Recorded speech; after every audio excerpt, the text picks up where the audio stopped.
Hello, welcome to CarCast. I'm Matt, the moderator, Deandra here with Bill Goldberg. How are you doing? You know, place looks like a garage, but it's actually my bedroom. Yeah.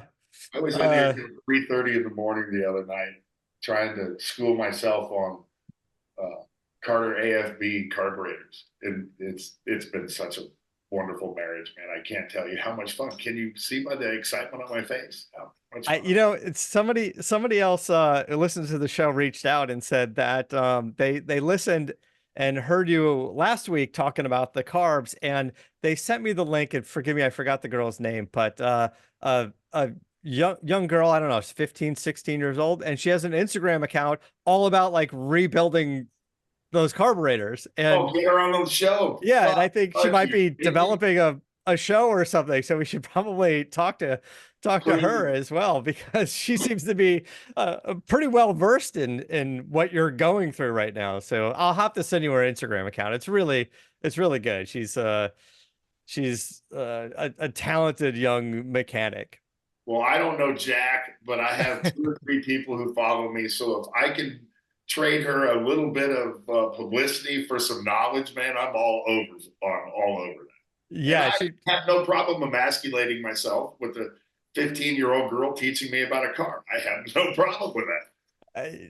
listen, if she it doesn't really matter. I think if she's good at this and she seems to be, then yeah, I'd love to pick her brain on it. I'm gonna have to find it. I'll put it up in the description or something, but Yeah, I just didn't have it in front of me. most importantly, she ought to train at least one person at every local auto parts Oh store my gosh. as far as knowledge when it comes to taking care of either in-person customers or customers over the phone wanting to know where I can get an MSD distributor cap.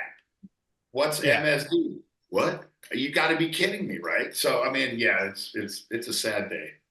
You know, It's when I was in high school, I worked at an auto parts store. I that was kind of my weekend job. And yeah, a lot of back then, like working the parts counter was was about knowing a bit about cars. Like you have to know about cars for sure. And now it's just like if it's not in the computer, they can't do anything. And I know there's the memes and the jokes, and they're like, I need a distributor cap for my MSD, like you're saying. They're like, does the car have air conditioning or not? Does it have power brakes or not? Does it have like so yeah, a lot of these questions aren't really irrelevant to what I'm No, asking. It has all it is a further advantage for them to be able to type something in to find it online.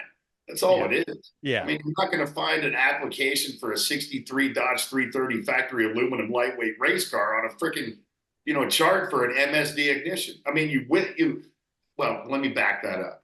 You will, but that's not how you're going to find that specific part, right? So, I Yeah. mean, it's not like it came from the factory with an MSD ignition is my point. So it's frustrating. It's frustrating, man.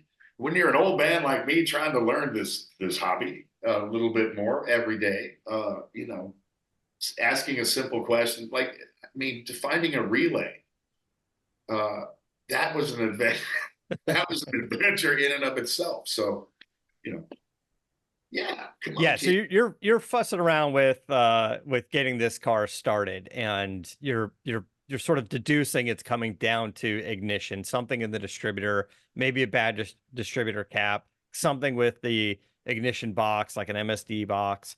But Yeah, like it's you said, not. these are hot rod parts that are on an older vehicle, so who knows how and when it got there in the first place. Well, but the good part is that there was a guy named Ron DeMarco who used to race the car. Ron employed Ray Barton and his son in his shop Yeah, it's an engine builder, to right? rebuild the car, right? So he's the Hemi guy, he's the Mopar guy, he's the engine guy, from back in the day, and I'm friends with him, fortunately, and so he and I've been on the phone 30 times in the last 48 hours trying to rectify this. I'm trying to learn at the same time. And here's a guy with more knowledge than I could ever acquire, right? And we're trying I had taken, it's two Carter AFB carbs, right? 650s. I took both of them off. I've rebuilt them and gone through them. They've been on the bench at least at least twice a piece. So that's 4 different, rebuilds.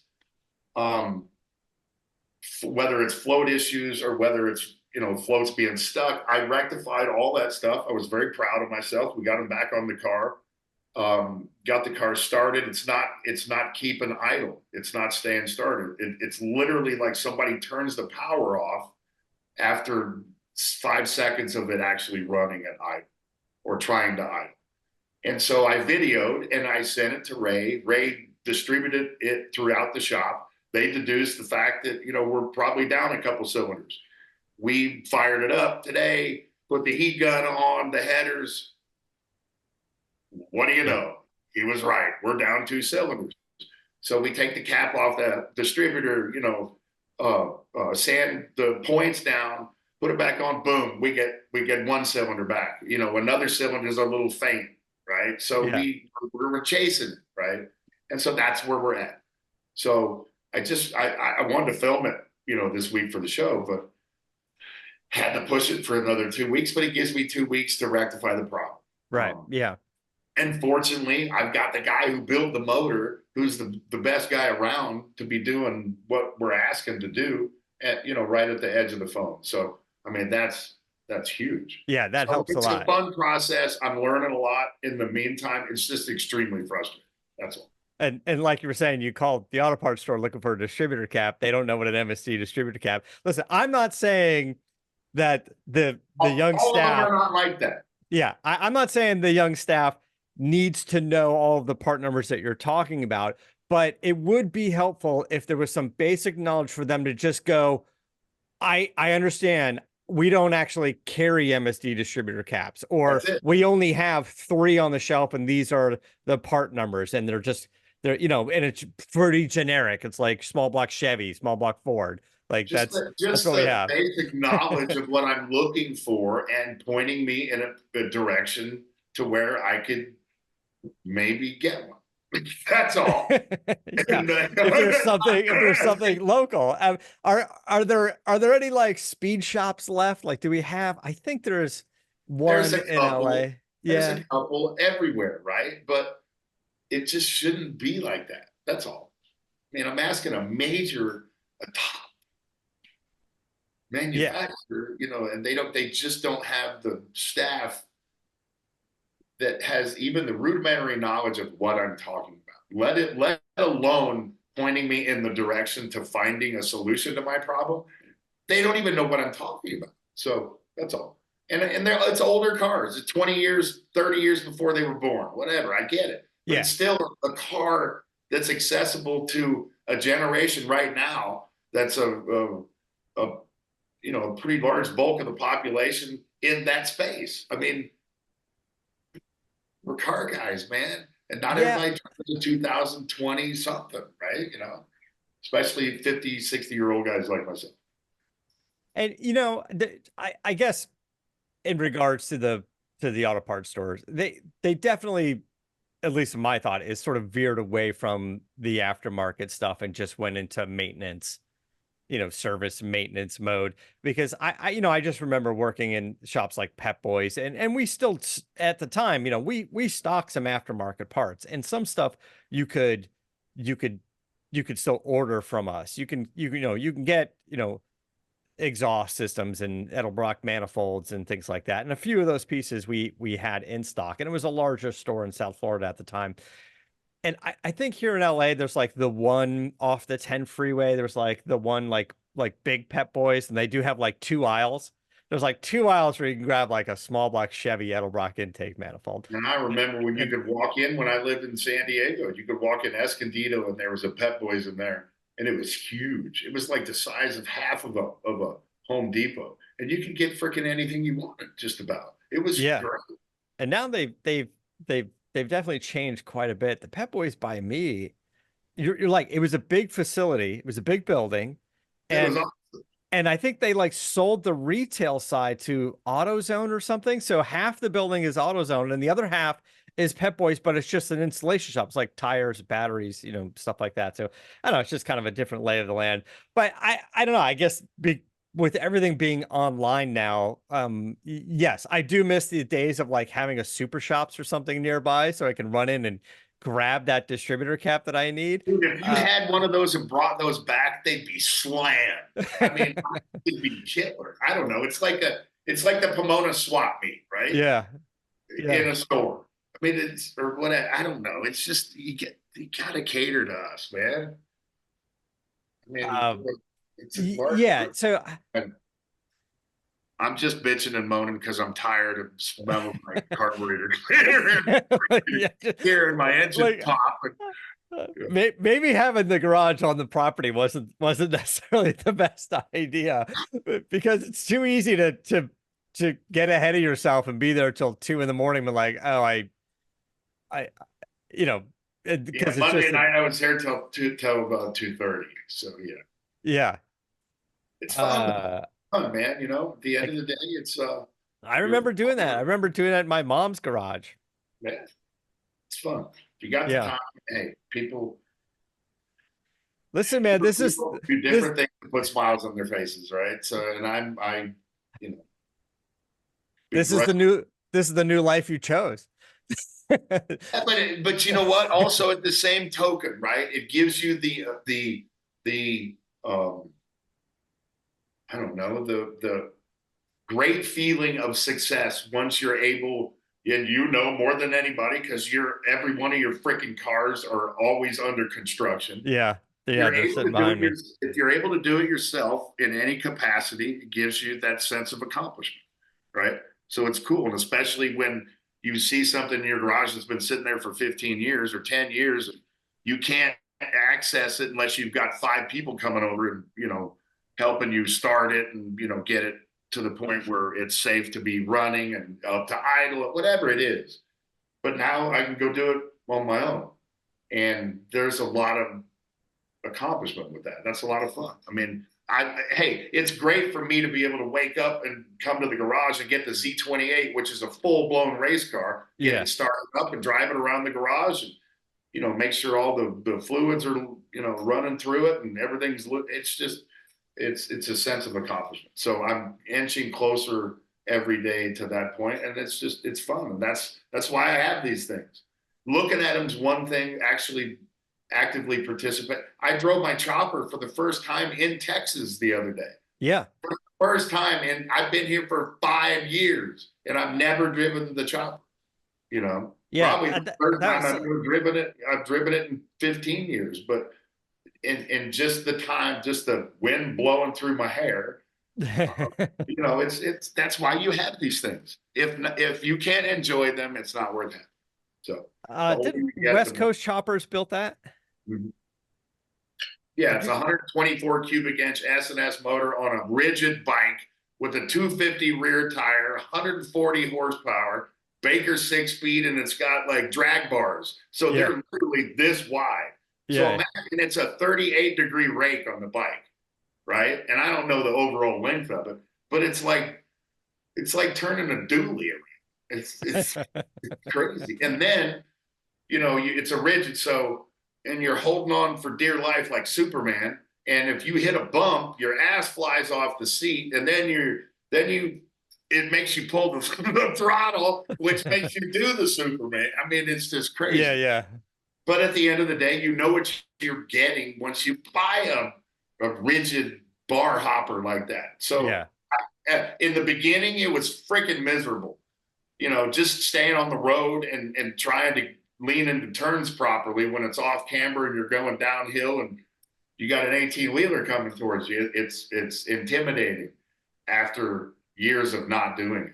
But at Yeah. the end of the day, when we were finished, man, it was very enjoyable because I took it for what it was. It's like the 68 super stock dart that I used to have, which was a solid mounted motor, ironically built by Ray Barton. And it was so violent that you get up to 80 miles an hour, the hood would want to fly off of it and want to shatter apart. But as long as you know what you're getting into and don't expect more of it, then it's a great experience because you take it for what it is. Yeah. Yeah. And I've seen that bike. It's a cool bike. What was that the bike that needed to go back, get work done on it, and you were going to sell it. And Yeah, there's, yeah, Danny from Counts Customs. I that's said right. what had happened was I had the bike in California, and one day the fuel cap wasn't tight on it, and the fuel leaked all over the tank. And pinstriping is not going to stand up to that nasty Right. fuel, right? So it just lifted all the pinstriping off. So I'm like, oh shit, what do you do? So long story short, the guys flat blacked the entire bike, took all the pinstriping off of it, which sucked. But it just I wasn't Jesse wasn't accessible at that time of my Yeah. life.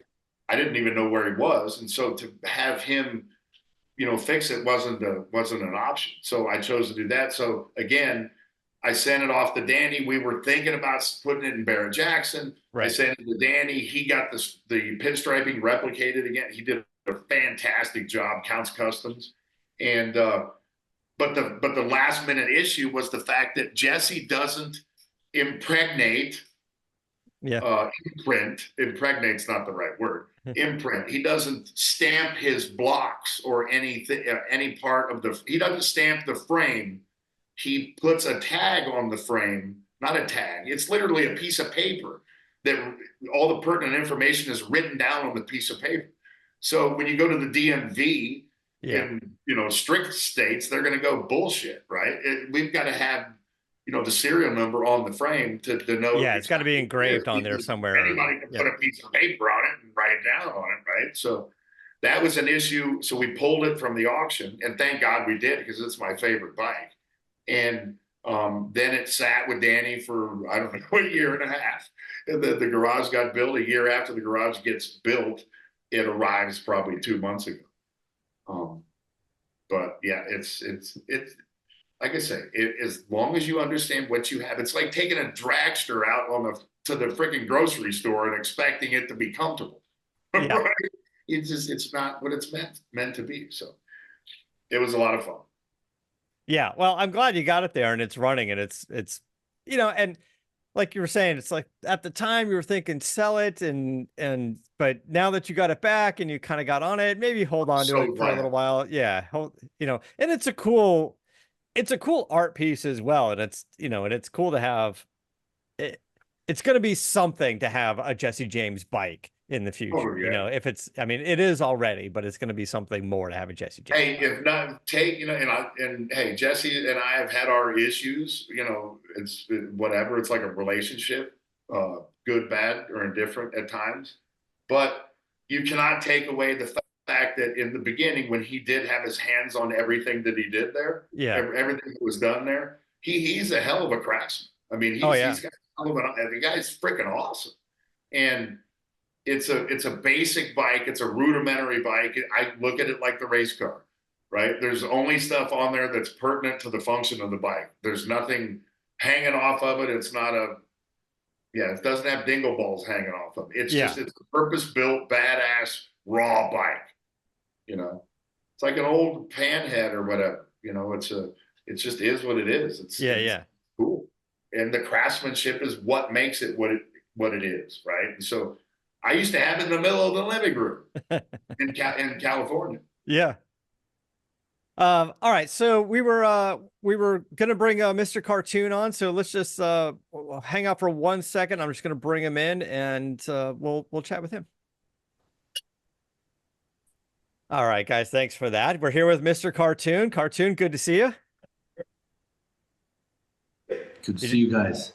You guys have probably seen Cartoon around. Like we said, he's been on CarCast maybe about 10, 12 years ago. He brought his 61 Impala out on the show. Cartoon is a fantastic artist, a graffiti artist, tattoo artist, and has really just branched out to so many things over the years. And we're going to get into the new partnership with Turtle Wax in a second. But I just wanted to kind of touch base with you and see what's going on these days. You've really kind of expanded over the years, because are you maybe not even doing as many tattoos as before, right? Because I mean, certainly the client list you have from Kobe Bryant and Dr. Dre and Eminem and Lewis Hamilton, Snoop Dogg, Is that still the focus of the business, or not? I think once you're a tattooer, you are for life, you know. My tattoo schedule definitely got cut in half. I mean, in the pandemic, it really slowed it down and it kind of pushed me towards my other elements in art. You know, I grew up going to car shows as a kid. I used to airbrush t-shirts at your local car show. My old man would take me around and kind of show me the body lines and the trim on cars and educated me on car culture. And after a time, I started muraling cars. I ended up muraling Larry Flint's limo and other lowriders that would take some awards and go to the RG Canyon shows. And, you know, I just grew up in car shows. So I have a huge love for cars, but tattooing and car culture, they go hand in hand. But yes, I definitely slowed that down these days. You know, and sort of expanding out, what you do what now? You run a studio, you and your family, is it a family business? Yes, my wife, of course, helps me with the organization, and my son and daughters. You know, both of my sons are here helping out. One of my sons in training as an artist, so it's a creative family. My kids have always been encouraged to draw, do music, and they grew up in car shows also. Yeah, I was thinking back to when you were came and visited us on CarCast a while back, and we'll kind of show it in the background on the YouTube video. You brought your 61 Impala out there, and we Yeah. were talking about uh, uh, all the stuff that you did on this car. And this, I don't know, I don't remember exactly when you built this car, but you know, you brought it on the show maybe 10, 12 years ago. Sure. But talking about the muraling and stuff on this, and just the metallic and the flake and that green and the pinstripes on this car using gold flake. Do you get to do much on cars now? Do you still paint the cars? You know, I like tattooing. You know, once you do it, you always do it. But now I'm pretty much working on my own builds and my some of my brother's builds. So I stay busy just with my small group of friends. But I think you know, muraling cars is in my blood. I'm doing a '64 convertible right now. That's my personal car, and muraling that is something I do on the side. So when I'm done with all my work, that's my passion project. I get in there, and I'm 20 years old again. You know, airbrushing cars. So there's something about seeing a freshly done mural in the trunk lid of a Chevy driving down the street. You know, it's a moving mural, moving canvas. So yeah, I think I'll always be doing it. Is So there? how has that changed over the years, cartoon? How is I mean, the reason why I ask is because I guess the guy's name's Big Dog. He did the striping on my jet on one of my Jesse James choppers. Okay, dope. And and man, a horrible owner of the vehicle. I got fuel all over the tank, and it lifted all the pinstriping off. And I had to, very long story short, Counts cut. You know, Danny from Counts Customs. I sent the bike out there, and he had his guys replicate it for me. So my question, I guess, to you is, how many guys are still around that can really do a bang up job like the big boys used to do back in the day? How many of the guys are still able to do that? Yeah, there's a you know a handful of the old school guys still around that are passing some of the traditions on. It is something that's not taught at the university. You know, pinstriping and lettering is something that you have to learn kind of looking over a old school guy's shoulder. But there is a huge explosion of young guys that have that old school taste.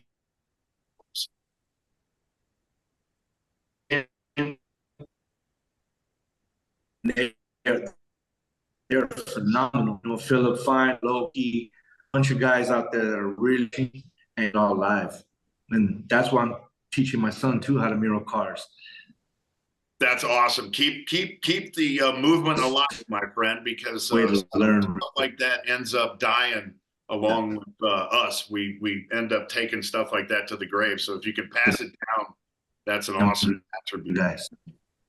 Yeah, sorry for that. We just got to tune back on his Wi-Fi there, so hopefully we won't have any more issues. But Yeah. Yeah, and I had asked Cartoon about Pinstripe and about, you know, its current state and whether there were enough people still alive that have that ability to do that beautiful work still. And he had mentioned that not only family wise, but other kids were growing up taking it seriously and further passing on the trait. So it's good to see that you are single-handedly helping keep it alive.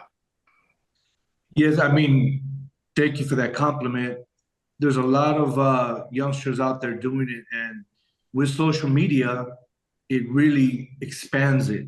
You know, a lot of people can talk negative about, you know, social media and this, but it is educating a lot of other people that would never have seen it because it's such a niche thing to, you have to walk into a body shop or you have to know the striper to see this stuff. And now these stripers are starting to go viral just doing their swirls and pulling lines, and people can really appreciate, man, this is freehand. You know, these guys are eyeballing and they're not using tape. They're pulling freehand lines. So I see mural guys on there doing it. I see women doing murals on there. So it is a beautiful time that with the negative that comes with social media and online stuff, there's also a bunch of positive for custom culture. That's awesome. That's awesome. Because yes, there is a shitload of negative stuff on social media. And it's good to see that something like this can be kept alive in such a volatile situation sometimes. But yeah, there are definitely positive things about social media and about the internet because as Matt and I were just talking, some of these kids at auto parts stores don't even know what an MSD ignition is these days. So thank God for the internet because we can order one by superseding these people who are ignorant sitting at a parts shop that don't know what we're talking about. But yeah, old school, any way we can keep the old school alive as it's associated with art and with culture and with the automotive world, which all intertwine. That's an awesome thing. And kudos to what you're doing, man. Thank you. So, yeah, I think we're doing it right now, this conversation. Some youngsters watch it, or even some old guys are watching and get motivated. You know, a lot of people, they might even work a regular job, but their passion is car culture. They got the garage set up. They get in there, start spraying a tank or something, you know, yeah, people love it.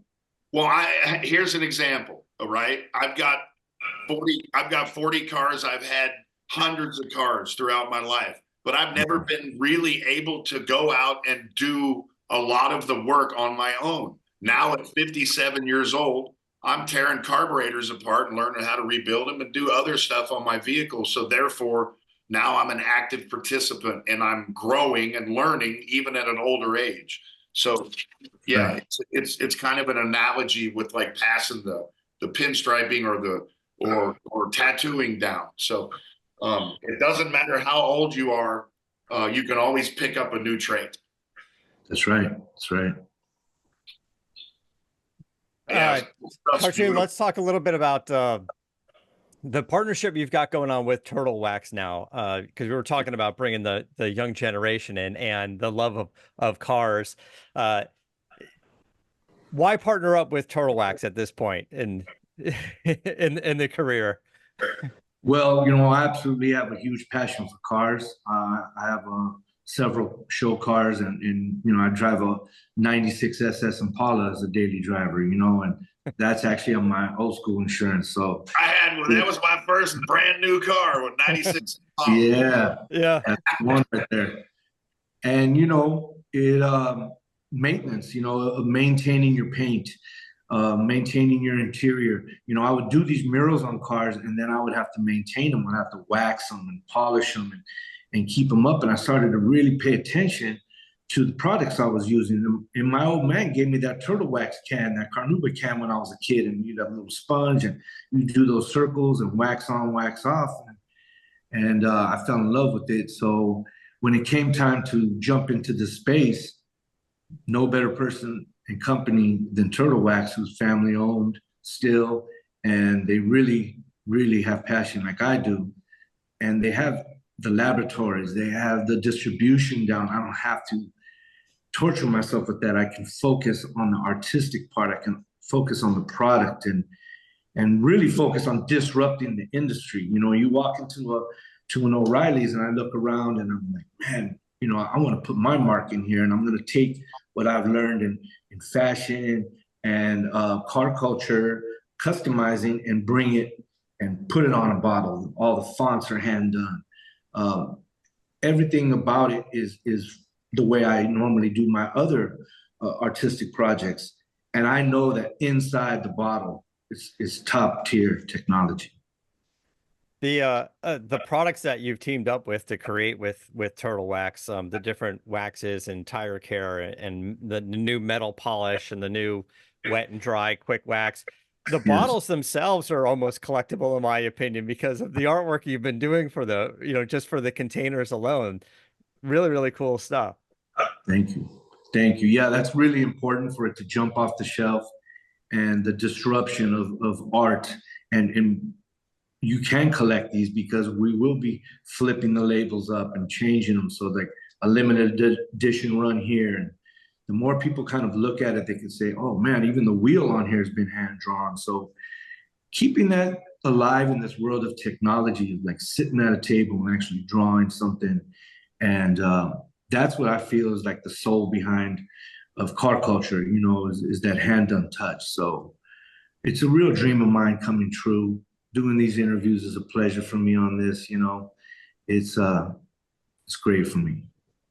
You did a partnership with Mechanics Gloves as well recently, right? Yes. Did I see that? Yes, I mean, once again, we love the product. You know, these products, I use them before I actually team up with them. That's how I know it's the right collaboration. You know, grew up with Turtle Wax, so when it came time to team up with them and partner, it made sense. And when Mechanics, those gloves are just the best quality, and you know, we beat them up over here, you know, working on these cars and doing all the work. So that was fun too. How cool is it to be able to be that kid going to car shows with your dad, seeing the products that he values because of their quality and because of the ideology of the company, and then growing up 10, 20, 30 years later, and now you're able to pick and choose those companies that you were familiar with because of your relationship with your father at these car shows and now work with. How cool is that? It's real cool. It's surreal, to be honest. And you know, I don't take it lightly. And it's really all about, you know, the time behind the scenes, you know, and that's what I want to stress to everyone watching this is it's the time behind the scenes when no one's watching, when you're putting the work in and you're spending those hours at your trade and something that you love. And if you do that, great things can happen down the line. But I didn't start out with these ambitions. I just started out wanting respect from my peers in the automotive space, you know, my friends building cars. You know, I was really trying to impress those guys. So that's what goes behind it. And year after year, put that work in, and hopefully it blooms. What do you think happened? What event happened or something in your life that changed the game for you, going from an airbrush artist or graffiti artist or even a tattoo artist? And I know you got a big client list and you've done album covers and stuff, but was there something there that caught the attention of somebody, or were you just hustling and just getting artwork out, you know, to people? Like the what was the one that kind of tipped you over the edge and started getting people to notice? That's a good question. You know, it was a process. Each little milestone I would hit, I thought, this is it. I can't get any bigger than this. This is incredible. You know, muraling Larry Flint's Hustler limousine, he put life-size nude women on the side of the quarter panels. And he put orchids and flowers and hid some female genitalia in there, you know, very hidden. And I thought that was it, man. This is the greatest. And then I ended up actually doing illustrations for Hustler magazine, and for a kid growing up, and I was like, man, that's it. But after years ago, I would start doing little album covers, and I would walk in, young people watching this, we used to have record stores, Yeah. and I walk in there and I see an album cover blown up that I did, and I would be like, man, this is it. And then another time I did a logo for Levi's, and I was like, man, this, each little milestone, I was very fortunate and grateful that it was happening. But I think when I tattooed Eminem, that was the turning point where I no longer needed a portfolio. Back in the day, we used to walk around with our photo album under our arm. We'd bust out some photos, check out my work. And when Eminem started coming out, there's another thing these young people might not remember is, or know about is magazines. Yeah. Magazines were our way of learning. Like when an album was going to come out, we'd have to look at the hip hop magazine, see which album was going to drop, or Lowrider magazine to see what the car show looked like. We didn't have that was the only way. That was the only way that they'd get that information those days. They didn't have the other avenues to see that killer art or when their favorite person was going to come to concert. They had the radio station or they had the magazine. Yeah, and I would go do radio, and being an artist on radio is not easy, And I was friends with Cypress Hill, who grew up in the area, and I would go on tour with them, and I would watch them do radio. I would watch them go into KMEL or 92.3 and do interviews. And these are street guys doing interviews. So I'm watching, I'm learning, and I started to kind of mimic myself and mirror myself off of them. If they could do it, I could do it. And that's how I got in touch with the Eminems and these different rappers is by hanging out with the Hill. Yeah, I was going to ask, how does the introduction happen, right? Like, how do you get your first album cover? What was the first album cover, if you recall? My first album cover was one with Eazy-E. I seen him at a car wash, and I walked up to him, and I had my little business card on me. I was so nervous, man. I'd only seen him on TV and videos, you know what I mean? And NWA was on fire. So my first album cover was the MC Ren solo album. Kiss My Black Assholes was the album was called.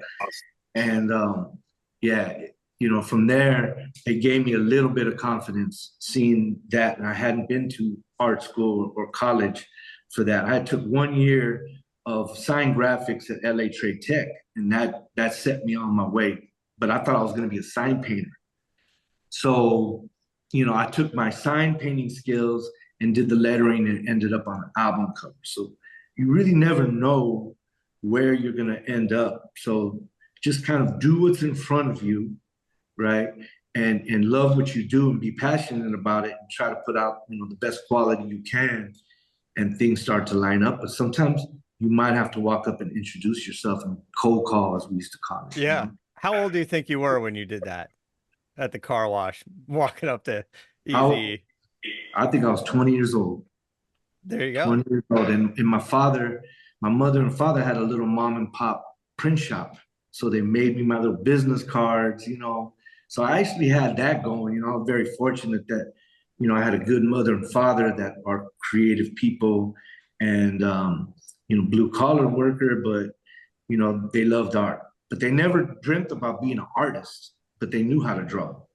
Because, back then that's not like a real job, So I had to convince the old man, let's go to a car show and let me set up my little 10 by 10 booth. And yeah, it went from there. I didn't know I was being a fashion designer.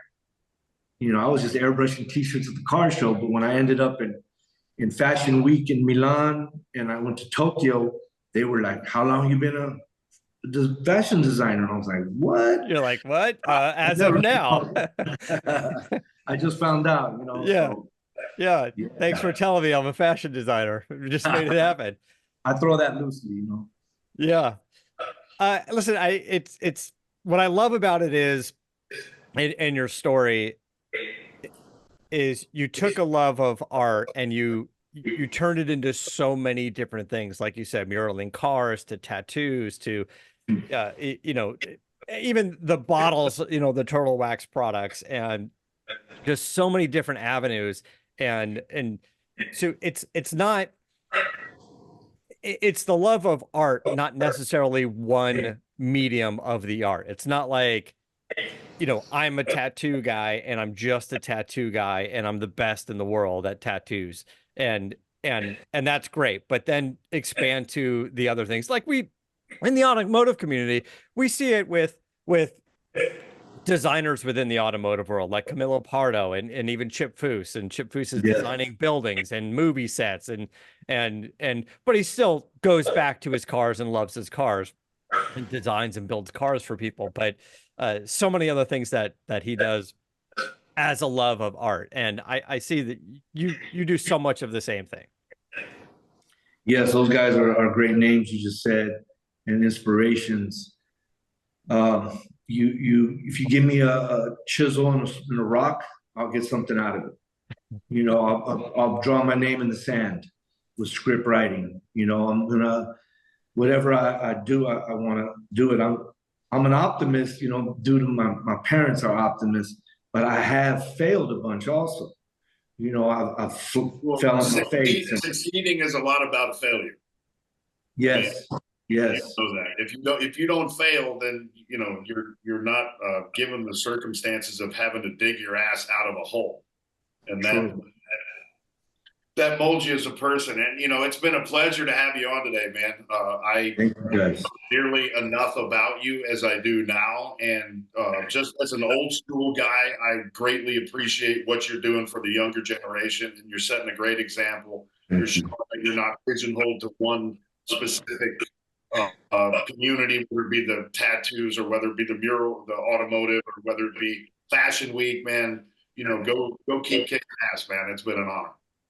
Thank you. And both of you guys are inspirations to me also. And thank you for the cool questions. And, you know, anything that, if you guys look at this and we need to redo because my Wi-Fi was crazy, I'm down to do it. So let me know. I think we'll be okay. I think we got it figured out. And we have a great audience that is very tolerant of some of the issues. Consider this new technology where we don't really have the studio as much anymore. So I appreciate that. We're gonna go ahead and let you guys go. We're gonna wrap up. Mr. Cartoon, check out his website, spell it out, Mister Cartoon. You can see a bunch of his artwork, and from there you can follow all of his social media accounts. It really is accounts that you should follow just to kind of get a visual of what we've been talking about here. And as you pop into an auto parts store, grab some of the Art of Car Care line of turtleback stuff from Cartoon as well.